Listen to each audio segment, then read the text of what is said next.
दोस्तों, आज की मुख्तसर वीडियो में प्रीगैबलिन के जो जनक है इससे रिलेटेड कुछ ज़रूरी मालूमात शेयर करने वाला हो। और इसके जो ब्रांड की हम बात करें तो जैसे कि गबीगा, जी गैप, लरीका वगैरह मुख्तलिफ ब्रांड्स अवेलेबल होते हैं। और इसके जो सही तरीक़ा इस्तेमाल है ये जानेंगे। और ये होती किस चीज़ के लिए, और अक्सर लोग ख़ुसूसन जो हमारे जो नौजवान तबका है ये विदाउट प्रिस्क्रिप्शन बग़ैर डॉक्टर के पर्ची के इसके जो मिसयूज़ कर रहे हैं, ड्रग अब्यूज़ कर रहे हैं। लेकिन ये बहुत ख़तरनाक साबित हो सकते हैं हमारी पूरी बॉडी के लिए, हमारे एक एक आर्गन के लिए।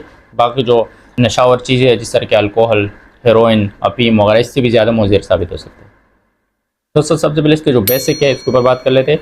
तो प्रीगैबलिन ये एक एनाल्जेसिक की कैटेगरी में एंटी कन्वल्सेंट एपिलेप्सी के लिए, लेकिन बाकी जो मेडिसन है उस एपिलेप्सी के लिए उसके साथ थेरेपी, एड थेरेपी में दी जाती है। तो एपिलेप्सी के लिए 14 टैबलेट पैकिंग में, 14 कैप्सूल या टैबलेट, ये दो फार्म में अवेलेबल होते हैं, टैबलेट कैप्सूल। इसके अलावा और भी फार्म हो सकते हैं। और इसके जो पाकिस्तानी प्राइस है 400 से लेकर 1500 के बीच में होते हैं। और मुख्तलिफ स्ट्रेंथ में अवेलेबल होते हैं जैसे कि 25, 50, 75, 100, 150 और इवन की 300 mg की स्ट्रेंथ तक होती है।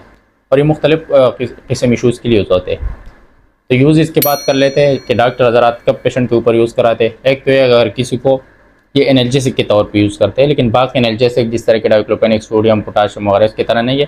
ये जब सीवियर पेन हो, सीवियर क्रॉनिक बॉडी पेन हो, या इसके अलावा नर्व पेन हो, डायबिटिक पेशेंट में जब पेरिफेरल न्यूरोपैथी, ये एक इसमें यह है कि बिल्कुल एक डायबिटिक पेरिफेरल न्यूरोपैथी है कि हाथ या पाँव का सुन हो जाना और बिल्कुल सीवियर पेन हो डायबिटिक पेशेंट को, तो इस कंडीशन में यूज़ होते हैं। या इसके अलावा मेंटल हेल्थ से रिलेटेड जिस तरह के इंसोम्निया, अगर किसी को नींद नहीं आ रही हो, या एपिलेप्सी में ये है कि एपिलेप्सी या सीजर, इसमें है कि न्यूरॉन के जो नॉर्मल फ्रिक्वेंसी में फ़्लो होने से ज़्यादा हो जाते हैं, न्यूरॉन के फायरिंग हो जाती है। तो एपिलेप्सी के लिए न्यूरॉन के जो फायरिंग है उसके कम करने के लिए, बाज़ औक़ात एंजाइटी के लिए, या अल्कोहल विथड्रॉल, मतलब अगर कोई अल्कोहल यूज़ कर रहा था, इसके अलावा चरस, अफीम वगैरह कोई भी नशावर चीज़ इस्तेमाल कर रहा था, तो इसके छोड़ने के बाद कुछ दिनों तक इस्तेमाल की, इसके छोड़ने के बाद जो इफेक्ट में शो हो रहा है जिस तरह के गुस्सा आना, कन्फ्यूजन, सर में दर्द, तो विथड्रॉल इफेक्ट के जो असरात है उसको कम करने के लिए वाली ड्रग्स दी जाती है क्योंकि इंडिविजुअल वापस ड्रग की तरफ ना जाए। इसके यूज़ इसके।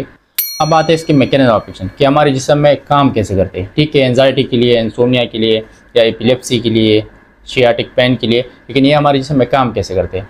तो ये अगर आसान अल्फाज में आप लोगों के साथ शेयर कर दो तो ये न्यूरॉन हमारे सेंट्रल नर्वस सिस्टम के एक बेसिक यूनिट है। न्यूरॉन में जो कैल्शियम का एंट्री है इसको मना कर देते हैं, कैल्शियम के एंट्री को मना कर देता है। और कैल्शियम के ऊपर एक प्लस चार्ज होते हैं, और कैल्शियम के एंट्री मस्ट है हमारे न्यूरॉन के स्टिमुलेटिंग के लिए, हमारे नर्वस सिस्टम, हमारे पूरी जिस्म के स्टिमुलेटिंग के लिए।